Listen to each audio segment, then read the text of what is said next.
All right, here we go.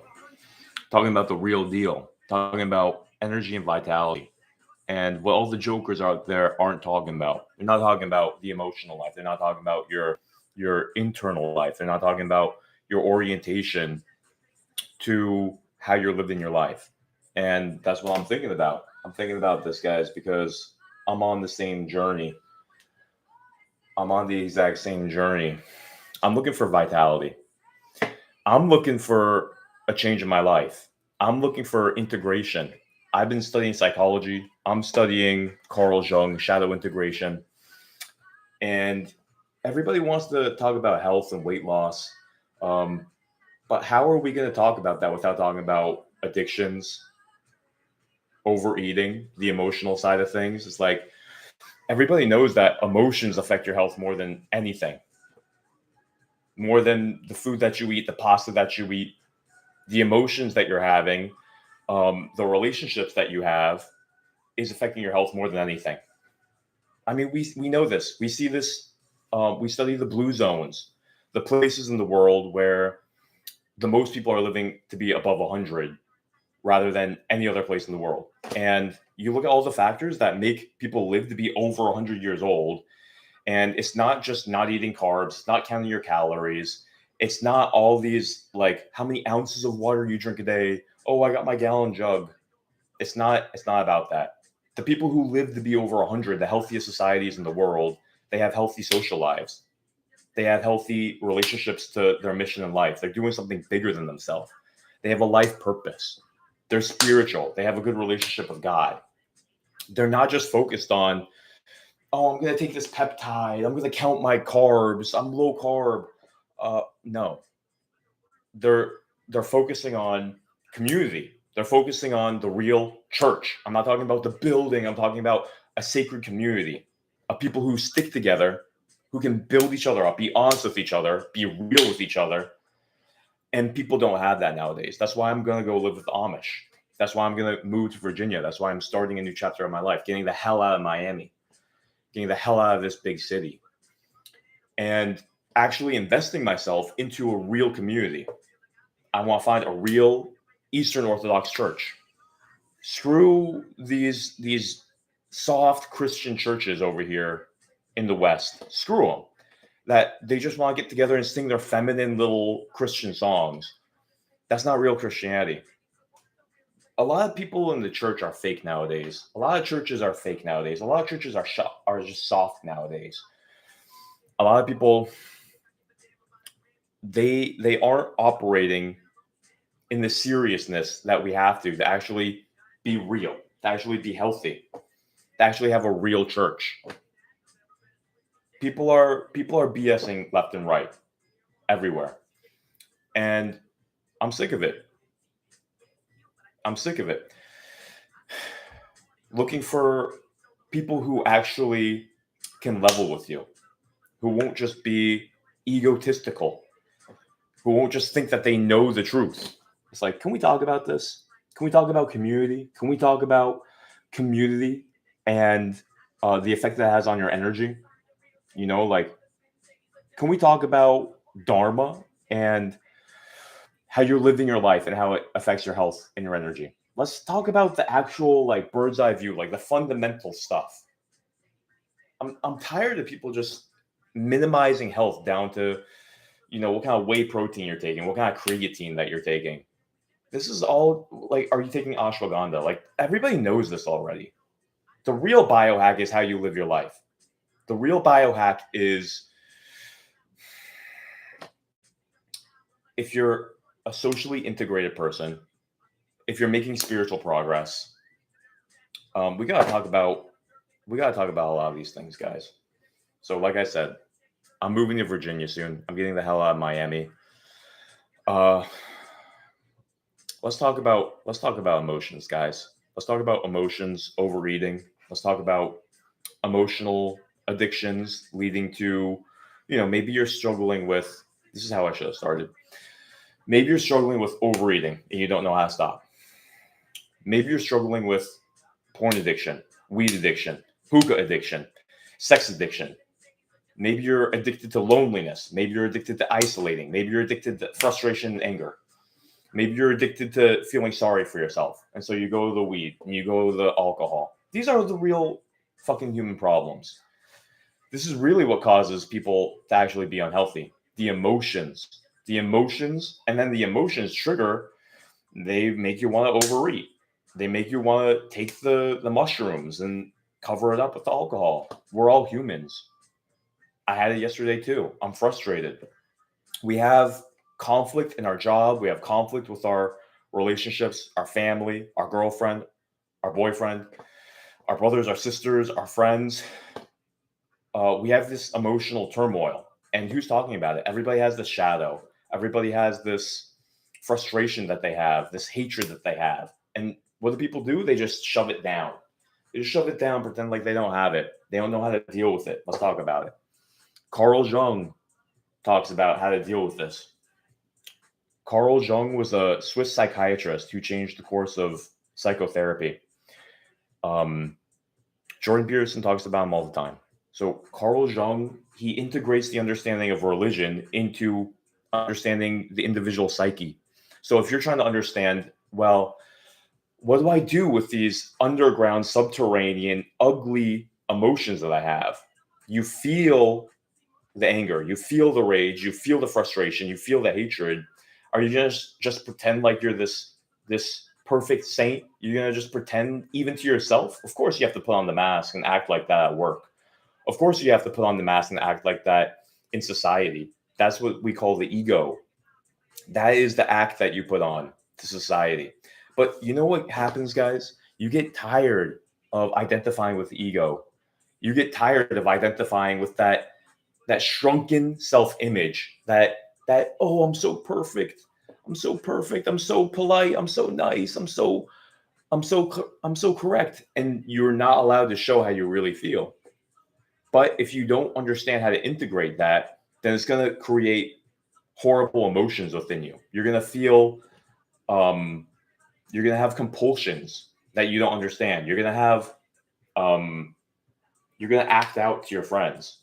You're going to have addictions come up. You're going to have negative emotions festering inside you, and you're not going to understand yourself. If you don't understand how to integrate all the turmoil, the emotional turmoil, the anger, the frustration, you have a shadow side to yourself. Everybody does. It's kind of like that movie Fight Club. On the surface, he's just like this perfect guy. He's this polite guy. He goes to work. He does a good job, but he's not appreciated. He's disrespected. He doesn't have the relationship that he wants. And he's just this nice guy. And his shadow is Tyler Durden. He creates this badass shadow who says what he wants.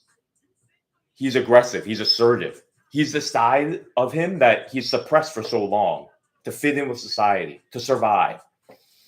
But everybody has the shadow side. And guys, it's like everybody has it. I feel like I'm integrating my shadow. I'm confronting the darkness that you feel towards society, towards yourself, towards people that you know. And looking at the darkness, it's disturbing. You don't want to admit it to yourself. It hurts. You don't want to show it to other people. You don't know really what to do with it. And it's just so nice to just pretend like you're so in control. You're so perfect. You're so saintly to project this image. It's very tempting. But understanding how to actually confront and handle the emotions that you have, it's essential to be able to move through that and to not have these consistent problems happen. So I'm taking all this from Carl Jung. So Carl Jung is fascinating because he acknowledges not just how the emotions affect the physical compulsions, right? So you don't know why we don't know why we overeat. Like yesterday I overate. I had this like huge beef heart and I just ate. I just ate and I ate. And it's like you're wondering where this uh where this need for coping comes from, where this need for uh, these psychological salves come from. Whether it's like you can't stop overeating and you don't know why.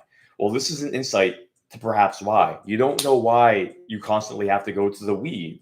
You're addicted to weed. You're addicted to alcohol. You're addicted to sex. Anything that comforts you, right?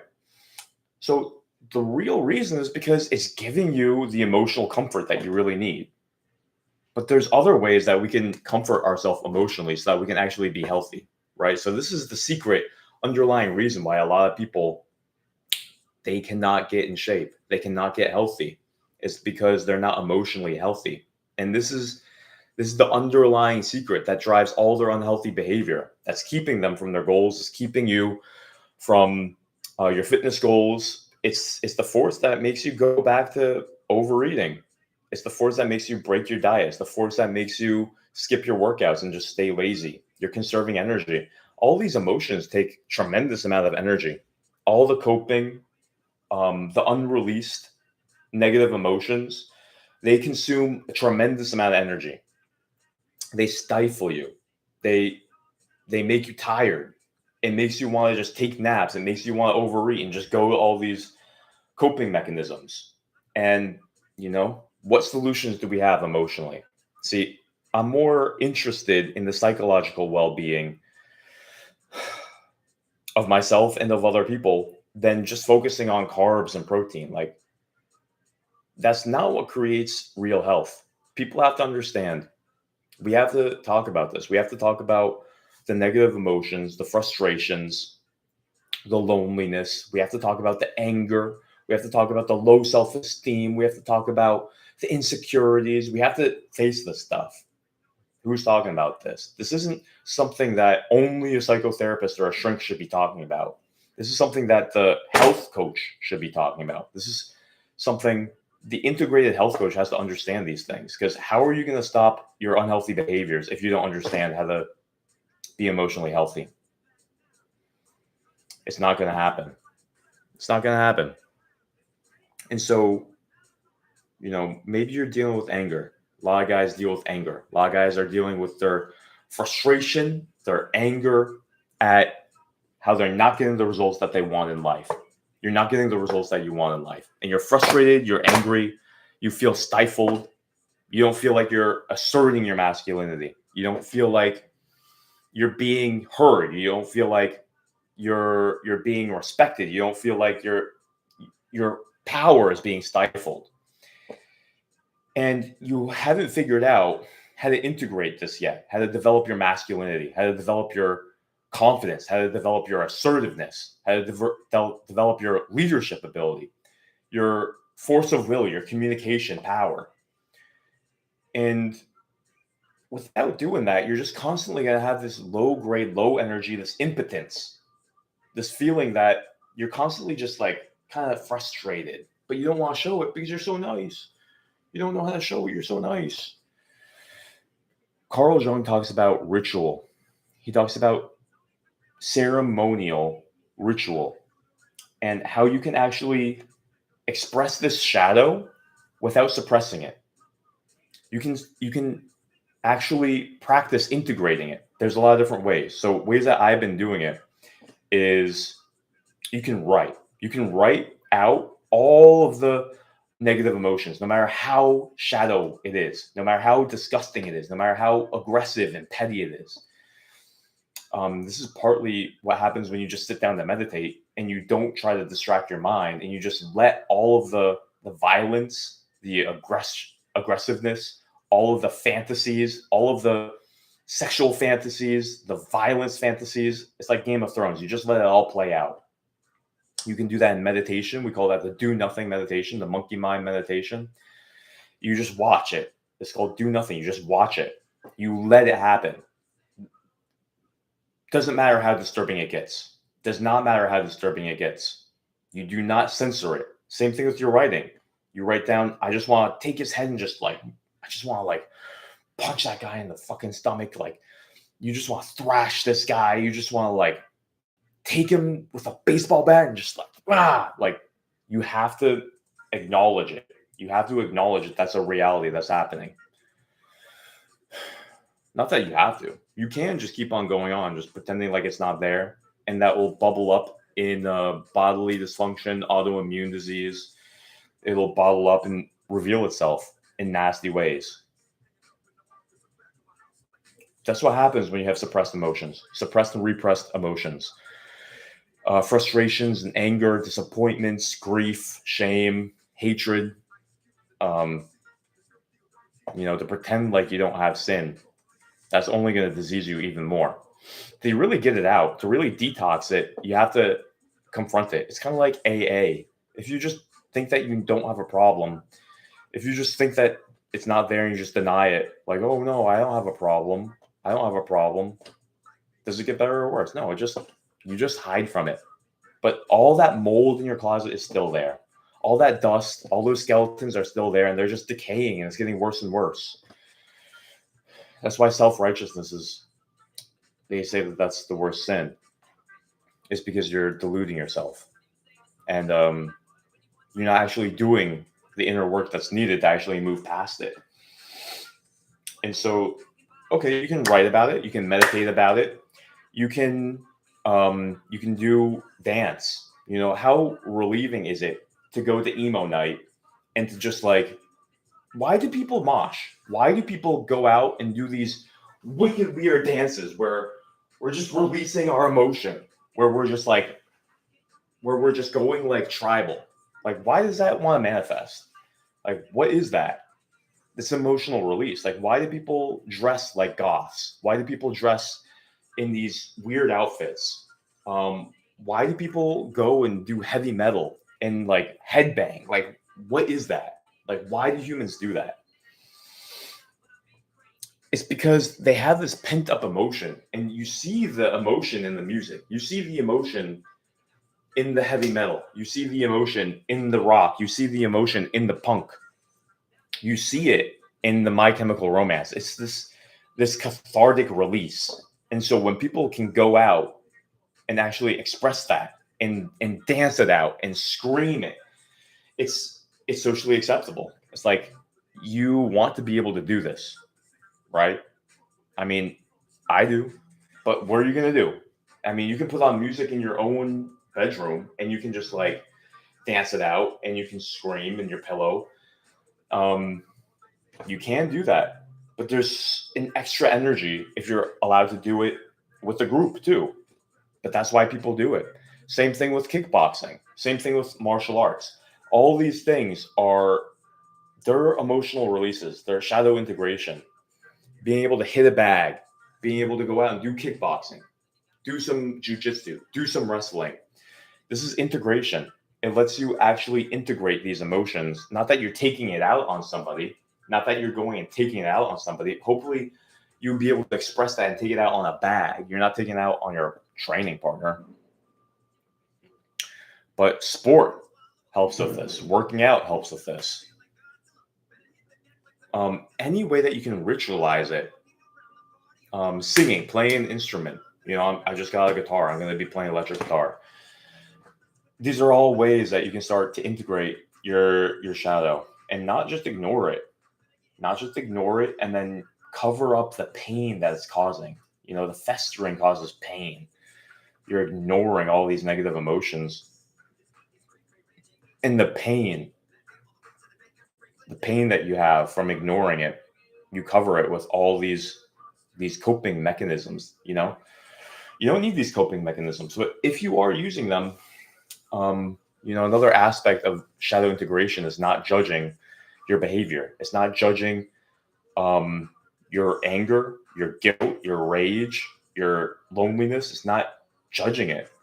A lot of people, they deny their shadow. They judge their shadow. They deny their horniness, their sluttiness.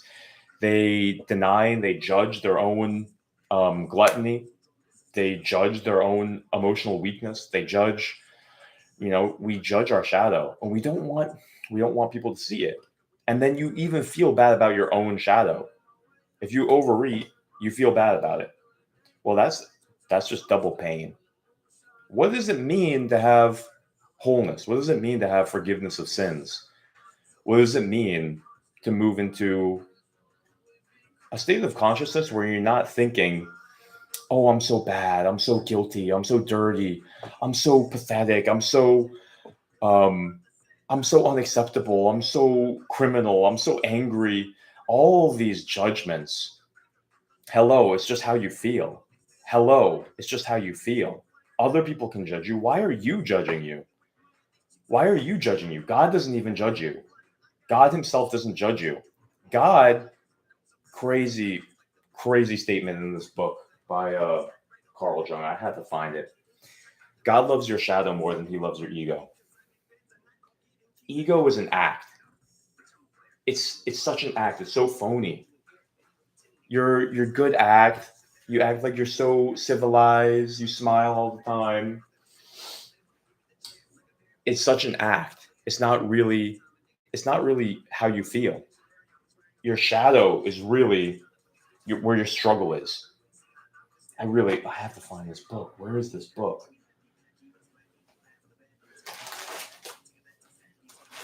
Point is, guys. Point is, we judge ourselves when we're imperfect. We judge ourselves when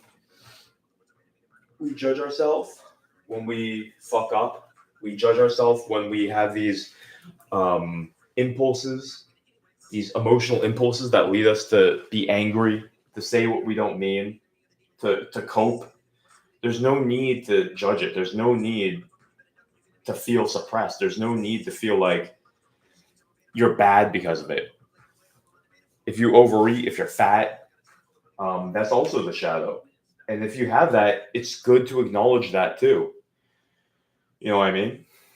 Like, how do you deal with that? Moving into wholeness, moving into the non-judgmental consciousness. Like looking at yourself in the mirror and saying, I'm hurting, I'm lonely, I'm angry, I have a lot of pain, and I'm coping. I'm looking in the mirror and I'm acknowledging that's why I overate. That's why I went to the weed. That's why I went to the alcohol. And I completely see that struggle. I acknowledge it. I don't deny it. And I'm moving into it. I'm moving through it. Moving into it and moving through it. And from there, you can pendulum out of it. You don't have to stay there. You know, you light a lamp and you say, this represents my pain, my suffering. This represents my addiction. This represents my sadness. This represents the uncontrolled fire of my life that burns. And you acknowledge it and you sit with it and you feel it. But then you don't have to stay there with it. You journal about it. You go into it, but then you pendulum out of it. See, this is the thing. You don't have to stay there with it. You pendulum out of it. And then you can do the gratitude list. And then you can do the integration. Then you can do the prayer. Then you can do the visualization of yourself being the integrated person. Then you can do the integration of moving past these addictions, of being the strong person that you want to be, the kind, magnanimous person that you want to be, the honest person that you want to be. And so you don't deny either side of you. You have the shadow side, and you also have the beautiful, righteous side that you can move into. What people do though is they pretend like they're just staying here, like I'm so perfect, I'm so beautiful, I'm so righteous, and they completely ignore and pretend like they don't have any of these impulses. And that's when like the metaphor of the priest who becomes a pervert explodes because he's suppressing this. He hasn't integrated it. He hasn't handled it.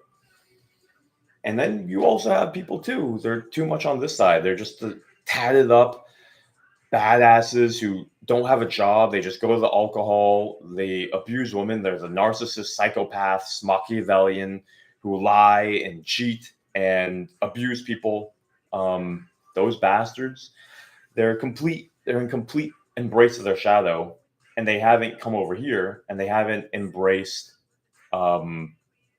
discipline and the other side of the coin. They haven't embraced discipline and training and consideration and kindness. They haven't trained that side. And so people are oftentimes very imbalanced. The criminal who doesn't give a fuck about anybody else, a selfish, immature child, and then the person who's just Ned Flanders. Too much over here, too goody two shoes, just denying his shadow, denying his light side, denying his shadow. We gotta acknowledge both of them. There's rituals, there's meditations. This is just an intro, guys. You know, this is kind of a new thing for me. This is something that I'm practicing 100%. But this is the internal journey. This is the internal journey that, you know, I wanted to share with you guys. This is the internal journey that releases tremendous energy. It's like you can feel completely tired and completely unhealthy and completely weak because you're suppressing your shadow. But when you start operating in your shadow and you start acknowledging your shadow and not denying it, I'm not saying expressing it. I'm not saying going out and being a criminal. I'm not saying hurting other people. I'm saying internally looking at it, dealing with the energy, integrating it, hearing what it's telling you, because it's telling you an important message. It's telling you an important message about how to handle yourself, of how to transform, of how to integrate, of how to go to the next level of your psychological development, of how to move past these weak patterns that you've built up in your ego, these weak holding patterns that the consciousness it's just repeating without any understanding of how to break free from it and move to another state of consciousness, to move to another possibility, the next possibility for you. The shadow shows you where you're actually weak, where you can actually integrate, where you can grow, the next step of how to grow. And it's not smart to ignore it. So I'm going to keep on sharing all this stuff with you guys. And you know what? I'm looking into doing a master's in mental health counseling because I just find I'm so interested in goddamn psychology. I just want to understand the freaking mind. It's so important, you know, your psychology, your mental health, your social relationships. It's more important. It's more of an indicator on your physical health than even everything that you're doing physically, the kind of food that you eat even. I'm telling you, that's why we started this conversation with the blue zones, talking about people who live the longest are integrated with their life purpose, with their social life, with their emotions. They have these things handled. And in order to even get your emotional life handled, you have to understand to get your social life handled, you have to understand your emotions. It's the foundation of all social success, really. So there's a lot of books that I'm reading, talking to a therapist about all this shit. I'll show you what I'm going through so that you can see, in case if you're interested in this too. This is a good one. Daniel Goleman has a couple good books: Social Intelligence, Emotional Intelligence, Understanding the Role that this has on your health. Vital. This is like a 10 out of 10 book. Emotional Intelligence by Daniel Goleman, also profoundly powerful. Where is this Carl Jung book? What is the name of it? I think it's called like Integrating Your Shadow or something like that. Let me find it, guys. Huh. That's weird, because I just had it.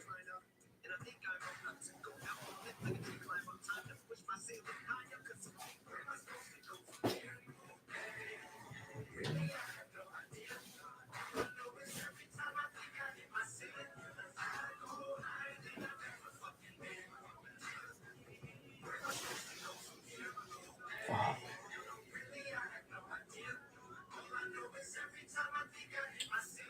You know what? I'll have to find it.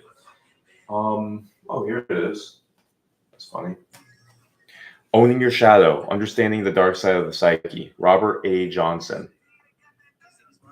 Amazing little book. It's like 100 pages. This is life-changing. This will help you deal with a lot of dark emotions. This will help you get through a lot of dark times. Owning Your Shadow, Robert A. Johnson. So we got Robert Greene as well. Laws of Human Nature. Reading this, the dark side of human nature, understanding social relationships, but this is also understanding your dark side. This is also understanding how to deal with your aggressive tendencies, make it into assertive, not aggressive. How to understand envy, how to understand all of the tricky things that come with social relationships, whether it's romantic, whether it's at work, whether you're thinking, how do I manage all my coworkers? I don't understand why they get offended. I don't understand why they get petty. I don't understand why they're jealous of me. This book is like a Bible for that. This is like a Bible for that. Robert Greene, Laws of Human Nature. Understand, it's like a deep dive into understanding people's aggressiveness, the competitive nature of things, understanding any kind of betrayal that you've ever had in your life, understanding why people can ghost you, understanding the strange human behavior, why people behave in such strange ways, people's emotional outbursts, gaslighting, how to see through people's masks, because people are wearing all kinds of masks, virtue signaling masks. This is the book of how not to be naive, how to actually not be naive, how to understand, how to actually not get screwed over by people, not get cheated by people, not get abused by people, how to actually be powerful and be able to accomplish your goals. This book, Tai Lopez even talks about how you want to make real money, you want to be successful. It's all about psychology. It's all about psychology. Making money is all about psychology. People are the ones who have money. You want to understand power? You want to understand how to accomplish a goal? People. We need to understand people. We have to understand each other. We have to understand ourselves. And this is not just about pointing the finger at other people saying, they're all those immature, dreadful monkeys who have all these violent tendencies, all these envious tendencies. It's them. It's not me. No. It's in all of us. So this is the curriculum that I'm putting myself through. Anyways, I got stuff to do. I am going to research right now, planning tomorrow to go to Shenandoah Valley, Virginia, look at schools, look at agritourism, look at places to stay. So I got stuff to do. So I'm going to peace out. Leave a comment below. Leave a comment if this is give you any insight into your emotions, into your addictions, into your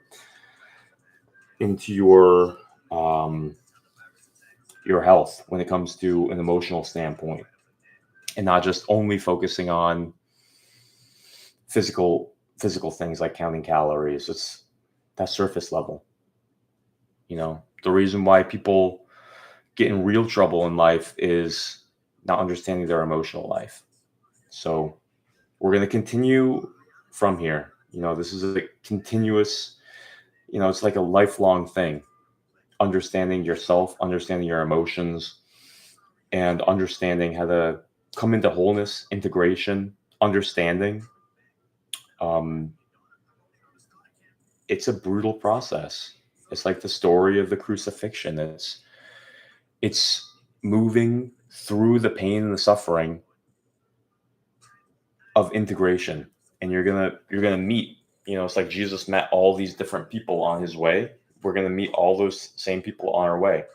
And there has to be a death in the crucifixion, a death of the previous self, the previous ego, the previous beliefs, the previous way of doing life, and hopefully a resurrection into something new, a new way of seeing yourself, a new way of behaving, a new neurological wiring, a new way of expressing yourself, a new way of eating, a new way of relating to your pain.